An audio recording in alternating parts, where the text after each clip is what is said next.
मुरगुडमध्ये अजितदादा पवार यांच्या जयंतीनिमित्त फोटोपूजन व वृक्षारोपण उत्साहात। मुरगुड शहर राष्ट्रवादी काँग्रेसच्या वतीनं महाराष्ट्राचे माजी उपमुख्यमंत्री स्वर्गीय अजितदादा पवार यांच्या जयंतीनिमित्त रविवारी मुरगुड येथील माननीय हसन मुश्रीफ फाउंडेशन येथे फोटोपूजन व वृक्षारोपण कार्यक्रम उत्साहात पार पडला।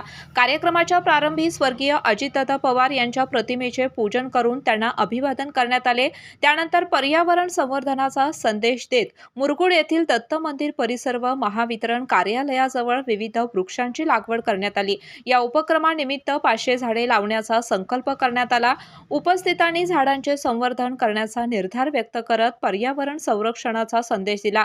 यावेळी शहराध्यक्ष रणजित सूर्यवंशी, सुखदेव येरुडकर, आनंदा गोधडे, राजाराम गोधडे, नगरसेवक राजू आमते, उत्तम कापसे, नंदकिशोर खराडे, नामदेव भांदिगरे, रणजित मगदूम, शाहू फर्नांडिस, सत्यजित चौगुले, युवराज सूर्यवंशी, सचिन मगदूम यांच्यासह राष्ट्रवादी काँग्रेसचे पदाधिकारी, कार्यकर्ते व नागरिक मोठ्या संख्येने उपस्थित होते।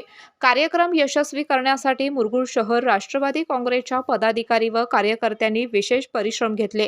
केके न्यूजसाठी कागल प्रतिनिधी ओंकार पोद्दार।